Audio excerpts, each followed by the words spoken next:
Nama saya Yohanes Anano Srinugroho. Ya itu ya tadi, jadi mungkin banyak umat yang bingung apa sih angkatan Ghost-Kate gitu ya. Jadi saya waktu sebagai imam muda neomis kan biasa istilah kami.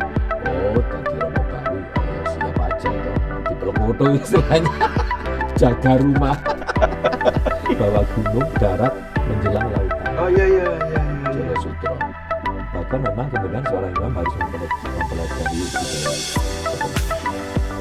tahun pertama itu kita penyesuaian, mendengar, melihat dan sebagainya. Tahun kedua merencanakan, tahun ketiga begini.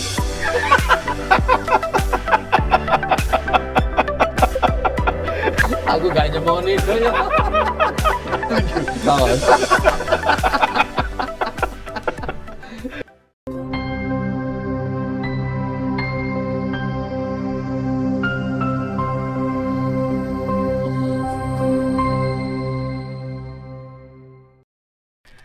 Selamat datang di rumah saya. Oke, obrolan santai seputar rumah Santo Yakobus.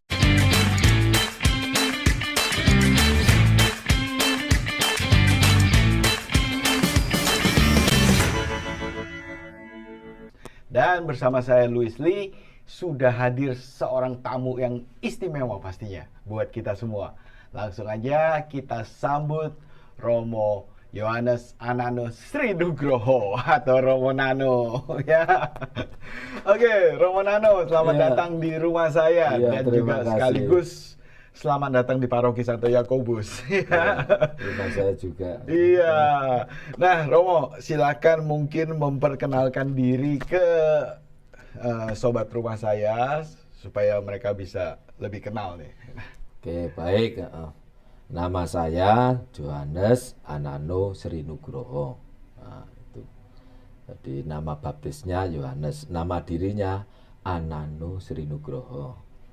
Biasa dipanggil dengan Romo Nano. Saya asli arek Surabaya, Surabaya. Nah, itu. Jadi mulai kecil sampai lulus SMP di Surabaya. Setelah itu masuk ke Seminari Menengah Santo Vincentius Apaulo Garum Blitar. Demikian perkenalan singkat. Oke, nah berarti asli Surabaya Mo ya? Asli, bukan ori. Dan di mana Mo dulu lahir? Dulu saya ikut paroki Santo Vincentius Apaulo. Jalan Widodaren. Widodaren. Itu. Di situ. Sekolah saya sih itu dulu di Silui 2, Tidar. Oh iya. Kalau misa pasti ke sana, Widodaren. Iya, itu. Oh, di situ. Iya, pas saya SMP. SMP. Nah, waktu itu lapangannya masih ada. Kelas 3 saya keluar, baru kemudian dibangun untuk STM, terus Silui 2. Oh iya, betul. Itu. Iya. Dan berarti SMP di Vincentius. Terus ke Garum, Seminari Garum, SMA ininya. Oke. Mo, ini kan baru istilahnya Romo ini baru landing di Paroki Santo Yakobus. Sebulan ya? Sebulan atau 2 bulan? Belum ya? 24. Nah, gimana kesan pertama nih terhadap Paroki Santo Yakobus? Iya. Bagi saya memang Paroki Yakobus tidak asing karena enggak tahu ini nasib saya, kodrat saya sebagai imam. Itu hampir selalu di Kevikepan Surabaya Barat. Oh ya. Saya pernah di Redemptor Mundi. Saat itu dengan Romo Eko Budi. Oke. Sebelum diserahkan berarti ke itu Romo Eko waktu masih kepala parokinya ya? Iya, dan komisi. Saya menikah di situ. Romo Eko yang berkatin. Iya, tahun 2002. Oh ya betul. Di situ di Redem. Kemudian di Pagesangan. Oke. Kemudian di Algons. Dan terakhir di sini. Di sini ya. Tinggal 2. Stefanus di Karampilan Sayuta. Aduh, nasib saya. Maka tadi saya katakan apa ya, bukan sesuatu yang asing sama sekali. Iya, Ya, iya, sama iya, iya. sekali. Berarti ya istilahnya area Kefikepan Barat nih sudah punya gambaran lah Iya, ya, gitu ya. itu. Umatnya seperti apa Iya, gitu ya. Tapi tetap di Yakobus ini ada satu pembeda, Mo. Karena sekitarnya itu rumah makan semua. Iya, nah itu. Bersiap-siap. Iya, teman-teman Sidoarjo gitu. Mo, nggak usah repot, Mo. Kita jalan saja. Oh. Sebelum dari sini di Sidoarjo ya? Sidoarjo, di Sidoarjo. Sidoarjo. Itu. Nah, oke. Terus Romo ini kalau boleh tahu untuk waktu itu tabisannya tahun berapa, Om? 96. Itu katanya yang angkatan Gosket ya, Mo ya? Betul. Betul ya? Amat sangat betul. Dan seingat saya pertama kali itu Keuskupan Surabaya Heeh. mengadakan tabisan Iya, saya imamat Ingat di saya luar itu. gereja. Kenapa ya, Mo ya, waktu itu ya, Mo ya? Karena jumlahnya Banyak. 15. Oh. 7 kongregasi misi JM, 7 dari diosesan Projo, dan 1 SVD. Nah, dari 15 itu 13-nya alumni seminari menengah Garum. Dan yang satu teman SPD, anak Surabaya, anak Ngagel. Oh, Itu. iya, iya, iya. Jadi itu dikenal dengan angkatan Gosket. Angkatan Gosket. Ya itu ya tadi, jadi mungkin banyak umat yang bingung apa sih angkatan Gosket ini ya. Itu karena pertama kali ya, dan Seingat saya, dan iya jumlahnya iya. itu, dan seingat saya pun sampai sekarang Keuskupan Surabaya mengadakan tabisan jumlah 15 belum pernah ada. Bahwa memang dulu kami gabung, iya, Ya, ada ya. JM, SPD, ada Projo, tapi satu angkatan tabisan seingat saya sampai sekarang belum ada yang 15 ke atas atau 15. Di bawah ada, Iya, di bawah iya. itu. Jadi karena cukup banyaknya Iya. saat itu ya. Katedral enggak cukup, gereja Nggak katedral. cukup ya. Katedral nggak Seperti Arab cukup. juga kan bingung. Iya betul. Jadi akhirnya Gosket ya. Coba lebih banyak lagi stadion mungkin. Nah, karena itu setelah itu pernah di ITS. Iya, Nah, iya. itu setelah itu karena jumlahnya juga cukup Iya, banyak. iya. Itu. Nah, dari pengalaman selama ini sejak mulai ditabihkan sampai sekarang nih, Mo, kesan sebagai seorang imam, ada kesan yang paling mendalam nggak, Mo? Pengalaman, peristiwa mungkin atau apa? Iya. Menjadi imam muda Neumis, pertama kali saya ditugaskan di paroki Santo Yosef Ngawi. Oke. Dan pada saat itu di kalangan kami para imam dikenal dengan istilah paroki-paroki sebagai Kawah Condro Dimuko. Oke. 1 paroki Santo Yosef Ngawi, 2 Santo Yusuf Blitar, Oke. dan ketiga Santa Maria Ponorogo. Oh, kenapa tuh? Ini menarik ini. Disebut kawah itu seperti wayang Pandawa dan sebagainya itu. Karena memang saat itu, jadi bicara saat itu, saya 96 sampai 98an di paroki Santo Yosef Ngawi. Saat itu dengan 3 imam, Sabtu Minggu, Senin Jumat 2 imam. Karena 1 imam merangkap tugas yang lain. Oke. Ya. Sehingga keseharian berdua. Dan stasi saat itu kisaran 28, 29, 96. Dan jaraknya juga mungkin jauh-jauh ya. Oke, jadi benar-benar perjuangan. Betul, secara fisik iya. Iya. Secara sebagai imam juga menjadi pertanyaan. Umatku begitu banyak itu, artinya dalam stasi yang cukup banyak. Kalau ada umat yang ingin perminyakan, Iya, betul. bagaimana mereka? Kalau ada mereka yang mau menikah, pembinaannya bagaimana? Nah, kalau mau komuni pertama, siapa yang mendampingi mereka? Dan bukannya soal fisik. Dan itu relatif masih imam muda ya pada saat itu ya. Yang istilahnya belum belum punya pengalaman lah, belum cukup asam garam lah, istilahnya kan gitu kan. Iya. Wow, benar-benar ditempa itu ya. Iya, jadi saya waktu sebagai apa ya imam muda neomus kan biasa istilah kami. Oh, tadi Romo baru ya siap aja itu. Dipeluk kudu istilahnya. Jaga rumah. Ya memang saat itu saya pakai untuk ya apa ya kalau ada waktu ya kunjungan ke rumah dan sebagainya. Itu selama apa kadang apa Sabtu Minggu memang ada kendaraan roda 4, tapi terkadang kendaraannya hang. Mau nggak mau memang harus pakai roda 2. Dan saya sering kali mulai sejak awal pakai itu. Jadi roda 2, tas, buku, pakaian, alat depan. Di sini cangklong tas kecil. Jadi memang secara fisik itu. Memang kunjungan, maka apa ya kenal dengan beberapa teman imam yang berasal dari Ngawi itu. Jadi banyak saat itu. Memang ya memang apa ya kemudian iya imam itu tugas pertama pelayan sakramen. Iya. Dan juga memikirkan soal pengajaran katekese gitu. Oke. Di Ngawi. Kemudian nasib saya berikutnya Yosef sekarang Yusuf Blitar.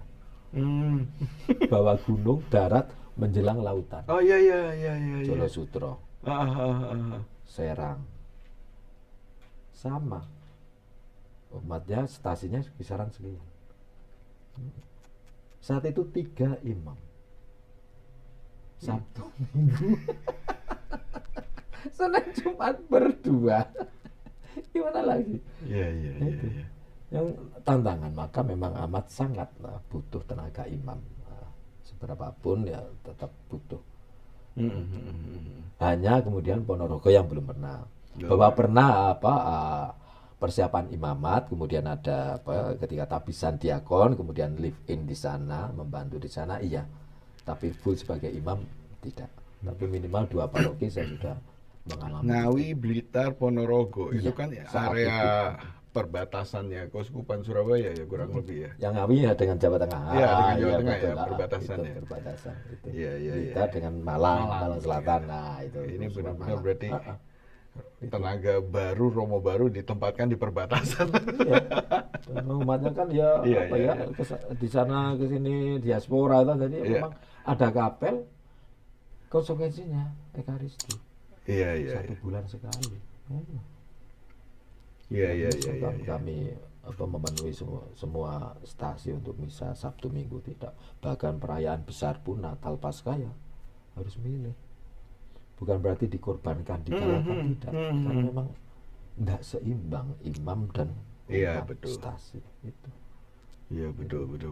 Dan faktor jarak juga mungkin ya yang nggak mungkin ya. Dan juga bersama sepasturan dengan rekan imam. Itu iya. Kamu tidak mau kan kita bekerja dengan berapa orang, ayo yuk ini aku ini kamu ini biar oke deal berangkat. Jadi kalau perayaan besar harus menghitung kendaraannya ada berapa. Oke. Teks buku misalnya ada berapa. Pakaian misalnya ada berapa. Jadi bisa berubah jadi satu rate, jadi satu perjalanan itu supaya nggak kesana kemari. Biasanya kan jadwalnya kesana kemari diatur, ditata ulang. Dan mengatur jadwal itu juga nggak mudah. Terlebih Natal menjelang Paskah.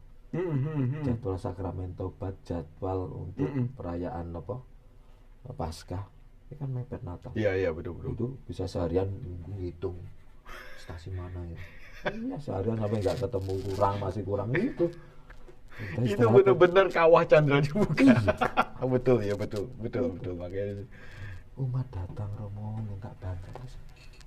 Saat itu bangsaku kami itu ya di Ngawi itu ya wis saikhlasé. Iya. Stasi nggak mungkin ada intensi, nggak mungkin. Paling ya pisang, beras dan sebagainya. Iya. Itulah mereka dan ini medan pastoral. Iya betul. Bahkan memang kemudian seorang imam harus mempelajari budaya setempat. Ketika di Paroki Santo Yusuf Ngawi, pergi ke salah satu stasi jauh, hanya bisa dengan TAF itu. Kecelik beberapa kali. Iya. Tunggu setengah jam sama driver itu. Karyawan pasturan. Tunggu Pak setengah jam. Oh ya Romo. 45 menit nggak ada. Wah sudah alamat nih. Yuk mulai hamil. Dan tahu kenapa? Karena saat itu pasaran, orang desa kan pasaran. Oh, iya. Ada Senin Pon, ada. Iya. Oh, Jadi kalau udah pasaran ya udah pasaran. Kemudian panen, mereka buruh, bukan iya. petani. Iya. Sudah alamat harus ikhlas. Oh iya harus budaya. Iya. Kalau ini, jadi kalian itu selalu lihat stasi itu ini bulan zamannya apa? Oh, enggak ada. Oke, berangkat. Kalau ada, sik.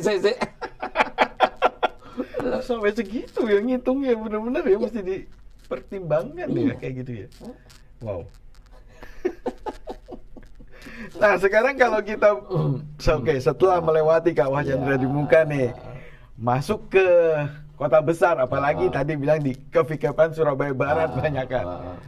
Gimana? Udah istilahnya tinggal menuai ataukah memang ada problem tersendiri? Menurut saya memang kenapa mutasi perpindahan rotasi itu ada jangka waktu. Memang itu kan juga untuk pembelajaran seorang imam. Umat pun juga belajar terhadap seorang imam sama-sama. Gitu. Dan buat saya selalu ketika ditanya umat itu, Romo di Yakobus gimana kerasan saya itu di mana-mana saya kerasan itu. Mungkin umatnya atau Romo teman yang tidak kerasan saya nggak tahu itu. Saya guyonan saja. Itu. Jadi saya melihat bahwa mutasi menjadikan paroki ini menjadi lebih. Bahwa ada sesuatu yang kurang. Karena itu maka seorang imam perlu di situ. Maka toleransi batas itu juga perlu memang. Kalau sudah terlalu lama juga nggak baik karena ada faktor ketergantungan imam dengan umat terhadap imam. Iya betul. Dan bagi saya tadi setiap perpindahan mutasi belajar, seorang imam belajar. Maka ada guyonan kalau SK-nya kan biasanya 3 tahun itu. Iya kita 3 tahun. Tahun pertama itu kita penyesuaian, itu mendengar, melihat dan sebagainya. Tahun kedua merencanakan, tahun ketiga dipindah.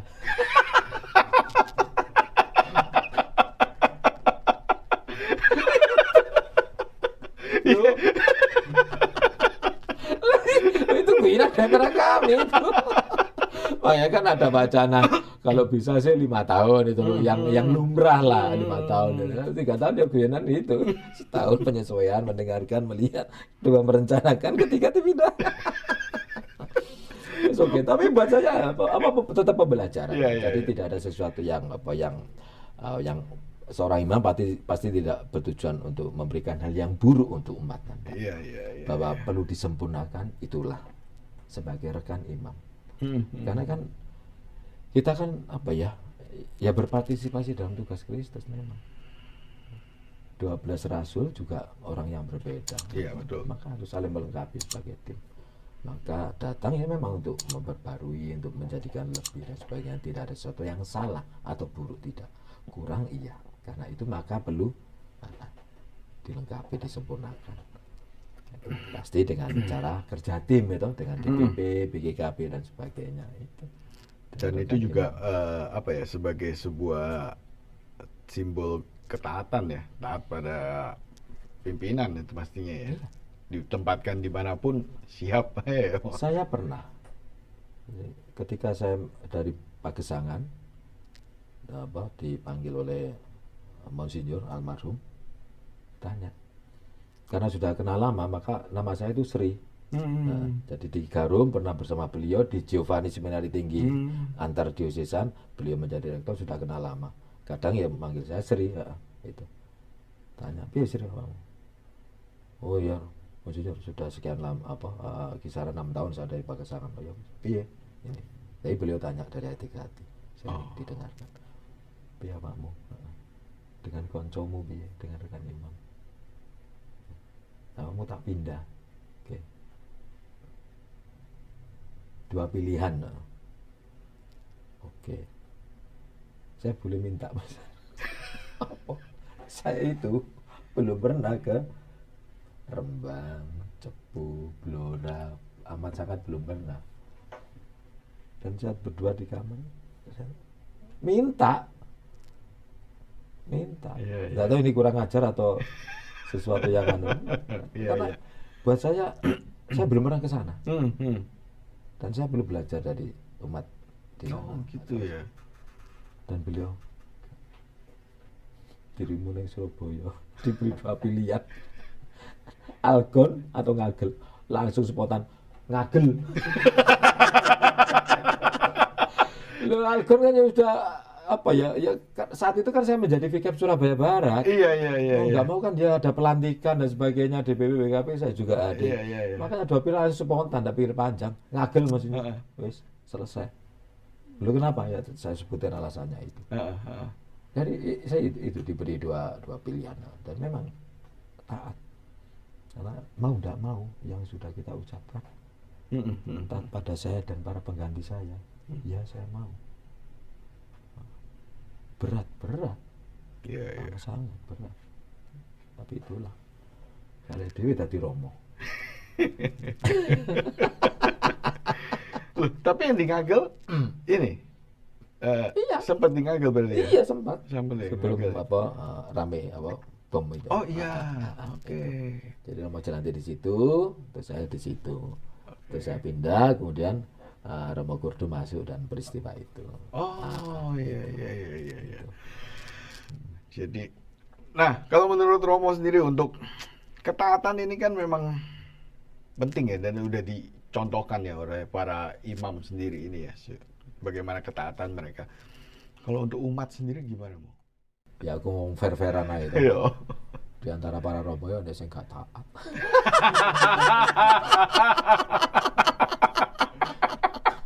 Aku gak nyemoni itu ya. Ya saya nggak tahu alasannya itu. Apalagi sebagai imam projo diosesan dia para Romo melekat dengan Bapak Uskup karena Bapak Uskup hanya bisa tanda petik menyuruh itu ke Romo Projo. Oh gitu. Ke Romo Kongregasi beliau harus ngobrol dengan provinsial atau pembesar. Maka ketika sebuah keuskupan tenaga imam diosesan projonya sedikit, maka butuh bantuan dari kongregasi yang lain atau mungkin keuskupan yang lain. Dan pasti itu ada konsekuensinya toh. Pasti ada semacam MOU lah, berapa lama, terus konsekuensinya apa, kalau untuk aku pinjam untuk dosen gimana, ininya kalau sakit gimana, kalau cuti gimana, transportasinya gimana dan sebagainya, harus MOU. Iya. Maka imam diosesan memang itu tenaga utama, ujung tombaknya keuskupan, siapapun uskup itu. Nggak bisa enggak.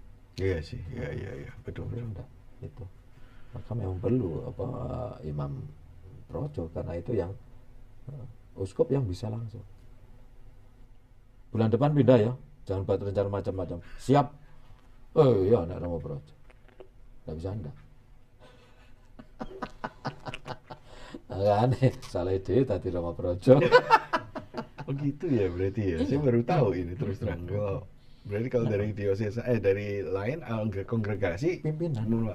Monsinyur pimpinan. Nggak bisa musir langsung kok. Iya. Ya bicara tentang itu ya ya itu realitas umat kita itu. Hampir dimanapun juga ada yang tanda petik tidak taat dan sebagainya. Oke lah. Ya mungkin perlu perlu pendekatan, perlu pemahaman. Sudah didekati tapi cek ngeyel. Ya sudahlah. Kan di Injil kan ada tuh, mengingatkan dan sebagainya. Ya sudah doakan saja. Kok mikir yang lebih taat. Iya, itu loh. Nah, itu kan begitu. Jangan ikhlaskanlah dalam arti didoakan ini umat tetap harus didoakan. Jangan dihindarkan enggak. Iya, betul. Tapi sebenarnya umat lain yang lebih banyak daripada kita umat teman yang ini bikin bad mood, bikin ini udahlah. Ya benar. Iya, saya setuju. Itu Kalau dipikir. Itu. Oke. Sekarang bertiga ya berarti di Yakobus Bertiga, ya? iya, Bertiga. bertiga. Dan ini Yakobus juga cukup luas loh, Romo, ininya ya, areanya ya, teritorinya ya, ya cukup luas. Udah mulai ini dong pasti sekarang, udah mulai membagi tugas dan membuat perencanaan.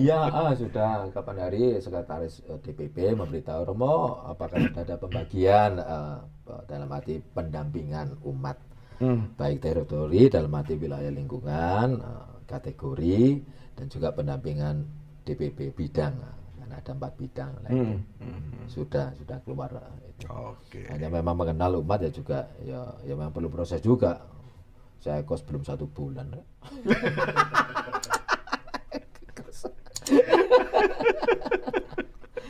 Iya. Oke.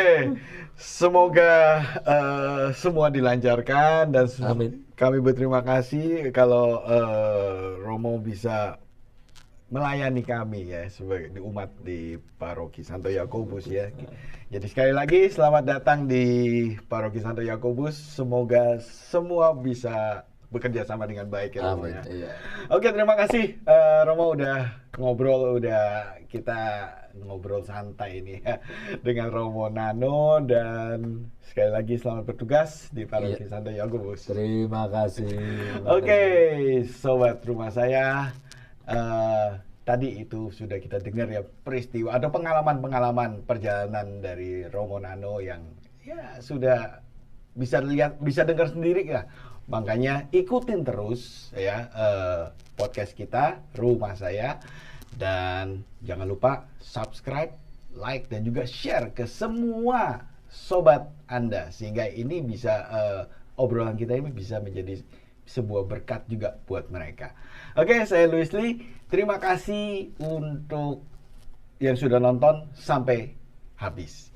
Sampai jumpa. Bye-bye.